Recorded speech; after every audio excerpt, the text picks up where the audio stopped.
മഹാലക്ഷ്മി സീരിയലിന്റെ ഇന്നത്തെ എപ്പിസോഡിന്റെ റിവ്യൂയിലേക്ക് എല്ലാവർക്കും സ്വാഗതം. അങ്ങനെ മഹാലക്ഷ്മിക്കുള്ള വിഷുക്കോടിയുമായിട്ട് സാഗർ കമലേശ്വരത്ത് എത്തുന്നുണ്ട്. തുടർന്ന് മഞ്ജുവിനോടായിട്ട് മാഡത്തിനെയും സാറിനെയും കാണാൻ വന്നതാണ് എന്ന് സാഗർ പറയുമ്പോൾ മാഡത്തിന് മാത്രമല്ലേ എന്ന് മഞ്ജു ചോദിക്കുന്നതും മാഡത്തിനെ മാത്രമാണ്, പക്ഷെ അത് പറയാൻ പറ്റില്ലല്ലോ എന്ന് മനസ്സിൽ പറയുന്നുണ്ട് കേട്ടോ സാഗർ.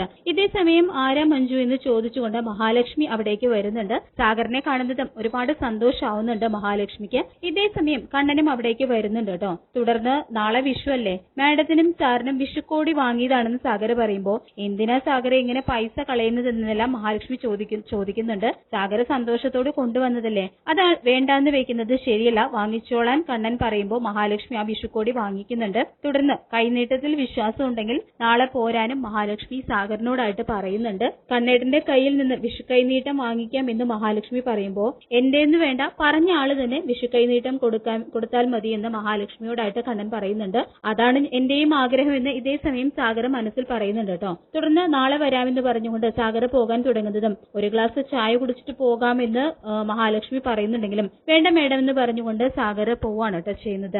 സാഗർ പോയി കഴിഞ്ഞതിന് ശേഷം അയാൾ ഏട്ടത്തിക്കാണ് സാരിയും കൊണ്ടുവന്നത്, പിന്നെ കണ്ണേട്ടനും കൂടി ഡ്രസ്സ് വാങ്ങിയത് സംശയമൊന്നും ഉണ്ടാകാതിരിക്കാനാണെന്നെല്ലാം മഞ്ജു പറയുമ്പോൾ നീ അമ്മയെ പോലെ തുടങ്ങല്ലേ, അങ്ങനെ തുടങ്ങിയാൽ നിനക്ക് തന്നെയാണ് കുഴപ്പമെന്ന് കണ്ണൻ മുന്നറിയിപ്പ് കൊടുക്കുന്നുണ്ട് മഞ്ജുവിന്. ഞാൻ പറയേണ്ടത് പറഞ്ഞു, അത് കേൾക്കുന്നതും കേൾക്കാതിരിക്കുന്നതും ഒക്കെ കണ്ണേട്ടന്റെ ഇഷ്ടം എന്ന് പറഞ്ഞുകൊണ്ട് മഞ്ജു അവിടെ ഒന്നും പോവാണ് കേട്ടോ. ശേഷം എല്ലാവരും സാഗറിന്റെ കാര്യം പറഞ്ഞ് എന്നെ കുറ്റപ്പെടുത്താണ്, സാഗറിനെ ഒരുപാട് നമ്മൾ നമ്മുടെ കുടുംബത്തിലേക്ക് അടുപ്പിക്കുന്നുണ്ടോ എന്നൊരു സംശയം പോലെ എന്നെല്ലാം മഹാലക്ഷ്മി വിഷമത്തോടു കൂടി പറയുമ്പോൾ നമ്മളെ വിശ്വസിക്കുന്നവരെ ഒരിക്കലും സംശയിക്കരുത്, അവൻ ഇതുവരെ തന്നോട് അപമര്യാദയായിട്ട് പെരുമാറിയിട്ടൊന്നുമില്ലല്ലോ, അങ്ങനെയുള്ള കാലം താൻ മറ്റുള്ളവരുടെ വാക്ക് കേട്ട് നല്ലൊരു പയ്യനെ തള്ളി പറയരുത് എന്നൊക്കെ പറയുന്നുണ്ട് കേട്ടോ കണ്ണൻ.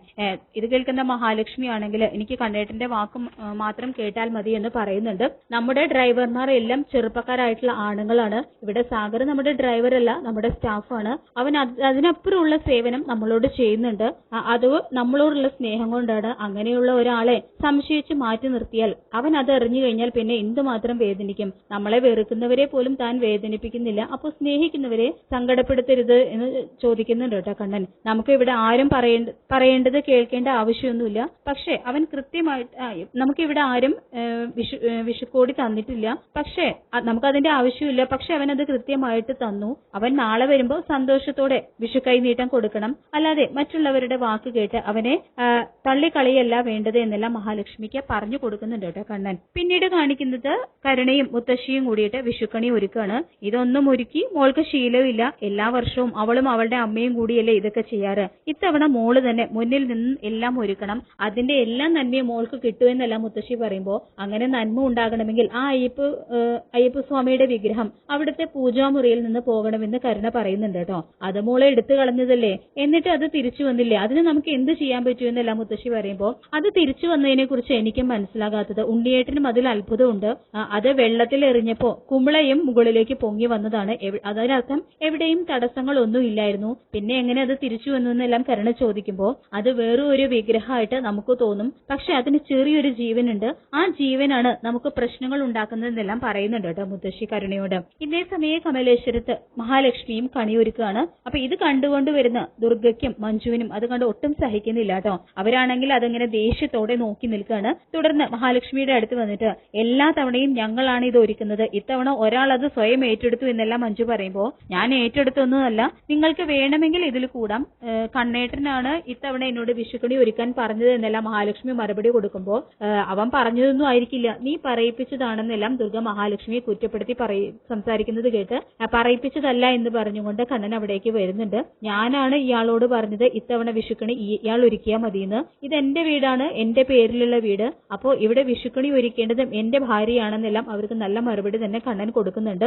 ഇത് കേൾക്കുന്ന ദുർഗ ഞാൻ അമ്മയും ഇവള് നിന്റെ പെങ്ങളും ആണെന്ന് പറയുമ്പോൾ പക്ഷെ നിങ്ങൾ രണ്ടുപേരും ആ സ്ഥാനത്ത് നിൽക്കുന്നില്ല, അമ്മ എന്റെ രണ്ടാനമ്മയാണെങ്കിലും എനിക്ക് രണ്ടാം സ്ഥാനമല്ലേ തന്നിട്ടുള്ളത്, ഞാനൊരു അമ്മയുടെ സ്നേഹം തന്നു നിൽക്കുമ്പോൾ ആ സ്നേഹം അതേ തൂക്കത്തിലും അളവിലും തിരിച്ചു കിട്ടിയിട്ടില്ല, എന്റെ അമ്മയും അച്ഛനും പോയതിനു ശേഷം എനിക്ക് അതേ അളവിലും തൂക്കത്തിലും സ്നേഹം തരുന്നത് എന്റെ ഭാര്യയാണ്, അതുകൊണ്ട് ഇനി മുതൽ ഇവിടെ എല്ലാ വർഷവും വിഷുക്കണി ഒരുക്കേണ്ടത് എന്റെ ഭാര്യയായിരിക്കും എന്നും കണ്ണൻ അവരോടായിട്ട് പറയുന്നുണ്ട് കേട്ടോ. തുടർന്ന് നിങ്ങൾക്ക് വിമർശിക്കാൻ ഒരവകാശവും ഇല്ല, ഇതുപോലെ ഇത്രയും സമ്പന്നമായിട്ടുള്ള ഒരു വിഷുക്കണി ഇതിനു മുൻപ് കണ്ടിട്ടുണ്ടോ, എനിക്ക് ഓർമ്മ വെച്ച ശേഷം ഇല്ലെന്ന് തന്നെ പറയുന്നുണ്ട് കേട്ടോ കണ്ണൻ. ഇത് കേൾക്കുന്ന ദുർഗയാണെങ്കിൽ വിഷുക്കണി ഒരുക്കുന്ന ഭംഗിയൊക്കെ ഏട്ടത്തിയുടെ മനസ്സിനുണ്ടായാൽ മതി എന്ന് പറയുമ്പോ നിന്റെ മനസ്സിലെ മാറാല പെട്ടെന്ന് നീ എടുത്തു കളയാൻ നോക്ക്, ഇല്ലെങ്കിൽ നാളെ നീ അമ്മാവിന്റെ വീട്ടിലാണെങ്കിലും ആ വീട്ടിൽ പോകേണ്ടതാണ്. മേഘനാഥിന് എന്നെ പോലെ സഹനശക്തിയും ക്ഷമയും ഒന്നും ഇല്ലാത്ത കൂട്ടത്തിലാണ്.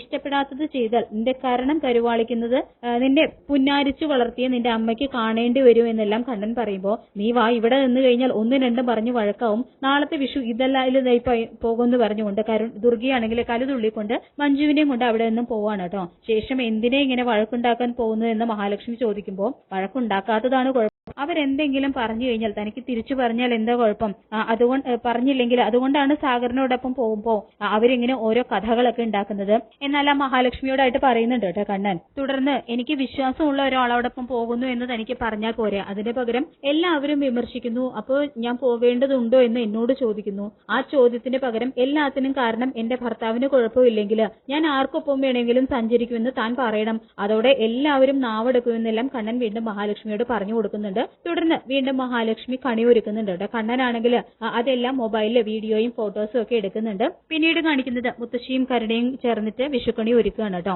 തുടർന്ന് പ്രതാപനോടായിട്ട് നീ എന്താടാ പ്രതാപ, കുറെ നേരമായിട്ട് ആലോചിച്ചുകൊണ്ടിരിക്കുകയാണല്ലോ എന്നെല്ലാം മുത്തശ്ശി ചോദിക്കുമ്പോൾ കുഞ്ഞുങ്ങളില്ലാത്തതിന്റെ വിഷമം മഹാലക്ഷ്മിക്കുണ്ട്, അതുപോലെ തന്നെ കണ്ണനുണ്ടെന്നെല്ലാം പ്രതാപനും പറയുമ്പോ കണ്ണന്റെ വിഷമം കുഞ്ഞുങ്ങൾ ഇല്ലാത്തത് കൊണ്ടല്ല, കുഞ്ഞുങ്ങൾ ഇല്ലാത്തതിന്റെ പേരിൽ ലക്ഷ്മി ചാടിപ്പോകും എന്ന് ഓർത്താണെന്നെല്ലാം മുത്തശ്ശി പറയുമ്പോ അത് ശരിവെക്കുന്നുണ്ട് കേട്ടോ കരുണയും. അങ്ങനെയെങ്കിൽ അവള് ചാടിപ്പോകണം, അതിന് പറ്റിയ സാഹചര്യം അവിടെ ഉണ്ടാകണം എന്നെല്ലാം പ്രതാപം പറയുമ്പോ എന്താ അച്ഛന്ന് കരുണ ചോദിക്കുന്നുണ്ടെങ്കിലും ഞാനും കണ്ണന്റെ അമ്മാവനും കൂടിയിട്ട് ചിലതൊക്കെ പ്ലാൻ ചെയ്തിട്ടുണ്ട്, അത് നാളെ രാവിലെ തന്നെ അവിടെ നടക്കുമെന്നെല്ലാം പ്രതാപൻ പറയുമ്പോ അന്നത്തെ കാർ ആക്സിഡന്റ് പോലെ കണ്ണച്ചാര് തീർന്നു എന്ന് പറഞ്ഞ് മനുഷ്യനെ വെറുതെ കൊതിപ്പിക്കാതെ അച്ഛനെല്ലാം കരുണ പറയുമ്പോ പ്ലാൻ എന്താണെന്ന് പ്രതാപൻ മുത്തശ്ശിക്കും കരുണയ്ക്കും വിസ്തരിച്ച് പറഞ്ഞു കൊടുക്കുന്നുണ്ട് കേട്ടോ. അത് കേട്ട് അവരൊരുപാട് സന്തോഷിക്കുകയും ചെയ്യുന്നുണ്ട്. പിന്നീട് കാണിക്കുന്നത് കണ്ണനും മഹാലക്ഷ്മിയും ഉറങ്ങിക്കിടക്കുകയാണ്. അപ്പോൾ പുലർച്ചെ 4 മണിക്ക് ഒരു കോളിംഗ് ബെൽ കേൾക്കുന്നതും ആരാ ഈ നേരത്ത് എന്ന് പറയുന്നുണ്ട് കേട്ടോ മഹാലക്ഷ്മി. തുടർന്ന് പെട്ടെന്ന് തന്നെ കണ്ണന്റെ കണ്ണ് പൊത്തിപ്പിടിക്കുന്നുണ്ട്. അപ്പൊ ആരാ ബെല്ലടിച്ചെന്ന് കണ്ണൻ ചോദിക്കുന്നുണ്ടെങ്കിലും അതറിയില്ല, പക്ഷെ കണ്ണേട്ടൻ കണ്ണ് തുറക്കല്ലേ എന്ന് പറഞ്ഞുകൊണ്ട് മഹാലക്ഷ്മി ആണെങ്കിൽ എഴുന്നേറ്റിരുന്ന് കണ്ണ് തുറന്നിട്ട് തന്റെ കഴുത്തിൽ കിടക്കുന്ന ആ താലിമാലയാണ് കേട്ടോ കണി കാണുന്നത്. ഈ വർഷത്തെ എന്റെ വിഷുക്കണി ഈ താലിയാണെന്ന് മനസ്സിൽ പറയുന്നുണ്ട്. തുടർന്ന് കണ്ണടച്ചു തന്നെ കിടക്ക് എന്ന് വീണ്ടും പറഞ്ഞുകൊണ്ട് വീൽ ചെയറിലൊക്കെ സെറ്റ് ചെയ്തിട്ട് കണ്ണനെ എഴുന്നേൽപ്പിച്ച് വീൽ ചെയറിൽ ഇരുത്തുകയാണ്. തുടർന്ന് താൻ കണ്ണു തുറന്നിട്ട് എന്നെ വിഷുക്കണി കാണിക്കാൻ കൊണ്ടുപോകുകയാണോ എന്ന് കണ്ണൻ ചോദിക്കുമ്പോൾ കണ്ണേട്ടൻ കെട്ടിത്തന്ന ഈ താലിയാണ് ഈ വർഷത്തെ എന്റെ വിഷുക്കണി എന്ന് മറുപടി കൊടുക്കുന്നുണ്ട് കേട്ടോ മഹാലക്ഷ്മി. തുടർന്ന് കണ്ണു തുറക്കേണ്ട സമയമാകുമ്പോൾ ഞാൻ പറഞ്ഞോളാം എന്ന് പറഞ്ഞുകൊണ്ട് കണ്ണനെയും കൊണ്ട് വിഷുക്കണി ഒരുക്കിയിരിക്കുന്ന സ്ഥലത്തേക്ക് കൊണ്ടുപോകുകയാണ് കേട്ടോ മഹാലക്ഷ്മി ചെയ്യുന്നത്. അവിടെ എത്തിയതും കണ്ണു തുറക്കല്ലേ എന്ന് വീണ്ടും ഓർമ്മിപ്പിച്ചതിന് ശേഷം ഭഗവാന്റെ മുന്നിൽ ദീപമൊക്കെ കൊളുത്തി വെക്കുന്നുണ്ട് മഹാലക്ഷ്മി. തുടർന്ന് കണ്ണു തുറന്നു കണ്ണേട്ട എന്ന് മഹാലക്ഷ്മി പറയുമ്പോൾ കണ്ണു തുറക്കുന്ന കണ്ണനാണെങ്കിൽ ഭഗവാനെ മുന്നിൽ കണ്ട് ആ വിഷുക്കണി മുന്നിൽ കണ്ട് തൊഴുന്നുണ്ട്, കൈകൂപ്പി തൊഴുന്നുണ്ട്. മഹാലക്ഷ്മി ഒരുക്കിയിരിക്കുന്ന ആ ഭംഗിയുള്ള വിഷുക്കണി കണ്ട് മനസ്സ് നിറഞ്ഞു പോകുന്നുണ്ട് കേട്ടോ കണ്ണന്റെ. തുടർന്ന് എത്ര നാളായി ഇതുപോലെ രാവിലെയുള്ള ഒരു വിഷുക്കണി കണ്ടിട്ട്, അമ്മയുടെ മുഖത്ത് നോക്കി മിന്നായം പോലെ ഒന്ന് കാണും, അതിപ്പോ തന്റെ മുഖത്താണ് നോക്കുന്നത് എന്നുള്ള കണ്ണന്റെ വാക്കുകൾ കേട്ട് മഹാലക്ഷ്മിയുടെ മനസ്സ് നിറഞ്ഞു പോവാണ് കേട്ടോ ചെയ്യുന്നത്. ഇതേ സമയം മഞ്ജുവിനെ കണി കാണിക്കാനായിട്ട് ദുർഗ വരികയാണ്. അങ്ങനെ വിഷുക്കണി കണ്ട് മഞ്ജുവും തൊഴുന്നുണ്ട് കേട്ടോ. തുടർന്ന് ദുർഗ ചോദിക്കുന്നുണ്ട് ആരാ ബെല്ലടിച്ചതെന്ന് ചോദിക്കുമ്പോൾ അറിയില്ല, കോളിംഗ് ബെല്ലടി കേട്ടാണ് ഞങ്ങൾ ഉണർന്നതെന്ന് കണ്ണൻ മറുപടി കൊടുക്കുന്നുണ്ട് ദുർഗയ്ക്ക്. തുടർന്ന് ദുർഗയും പറയുന്നുണ്ട് ബെല്ലടി കേട്ട് ഞങ്ങൾ ഉണർന്നു, പക്ഷെ കറങ്ങുന്ന ഫാനാണ് കണി കണ്ടതെന്നെല്ലാം ദുർഗ പറയുന്നുണ്ട് കേട്ടോ അവരോടായിട്ട്.